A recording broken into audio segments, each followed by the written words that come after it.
Please don't watch it alone. Like, share, and subscribe only if you dare to listen this type of stories regularly. I've always loved the woods. The trees, the rustle of leaves, the way the light filters through the canopy. It all felt like a second home to me. So when I decided to spend a weekend alone in the woodlands near my town, I didn't think twice about it. I needed some time away from everything, and the forest seemed like the perfect place to clear my head. I packed my backpack with all the essentials: food, water, a flashlight, a map, and my old tent, and set off early on a Friday morning. The woods weren't far, just a few miles out of town, and I'd been there countless times before, but never alone. That day, the forest felt inviting, kind of place where you could lose yourself and find something deeper within. The trail I chose wasn't marked on most maps, but I knew it well. It led to a small clearing by a stream, a spot I'd stumbled upon a few years back. It was remote, quiet, perfect. By the time I reached the clearing, the sun was already beginning to dip below the treetop, casting long shadows across the forest floor. I pitched my tent near the stream and settled in for the evening.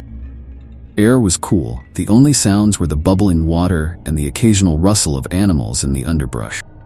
As night fell, I lit a small fire and sat by it, listening to the forest's nighttime symphony.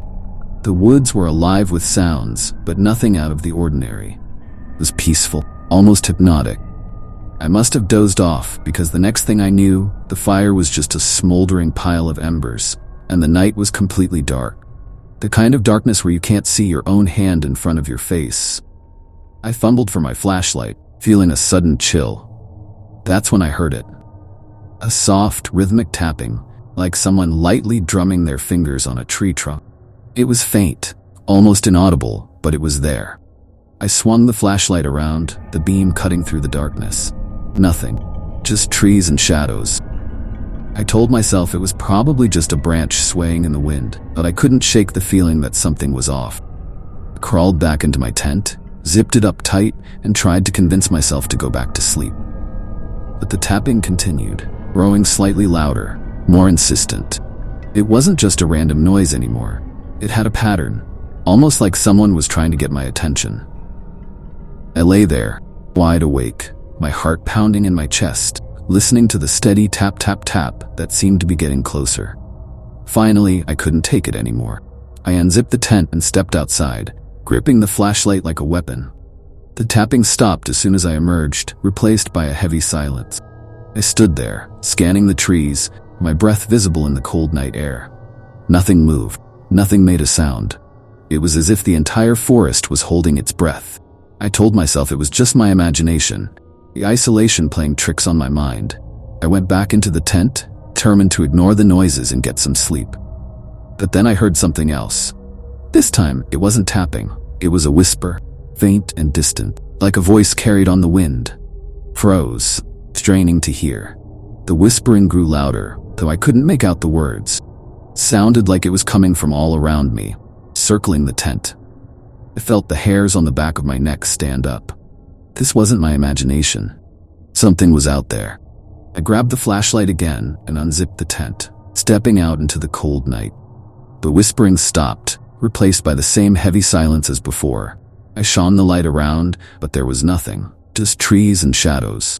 I started to back away slowly, my heart racing when I heard a branch snap behind me. I whipped around, the flashlight beam jerking wildly. There was nothing there, but I knew I wasn't alone.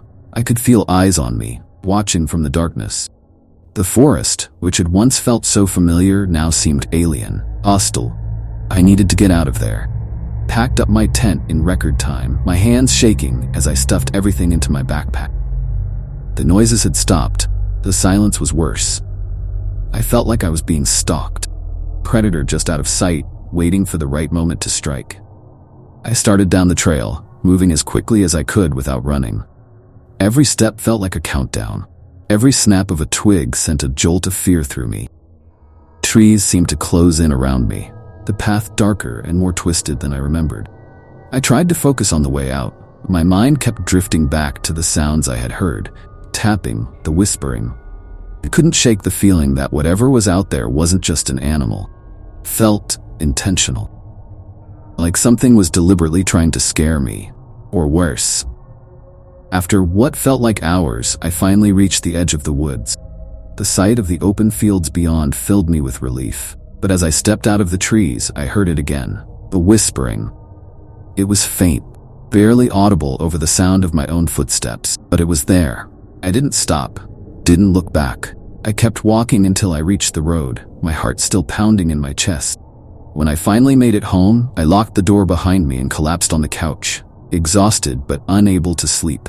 For days after, I couldn't get the sounds out of my head. Tapping, the whispering. Tried to tell myself it was just the wind, or maybe some animals moving through the trees. But deep down, I knew it was something more, something I couldn't explain, something I didn't want to understand. I haven't gone back to the woodlands since that night. I still love the forest, but now, when I think of those trees, feel a chill run down my spine. The woods aren't just trees and leaves and dirt. There's something else there, something that watches and waits. And whatever it is, I have no desire to ever meet it again. That's my story. I don't know if you believe me, but I know what I heard and I felt. The woods are beautiful, yes, but they can also be terrifying. Sometimes they hide things that are better left alone.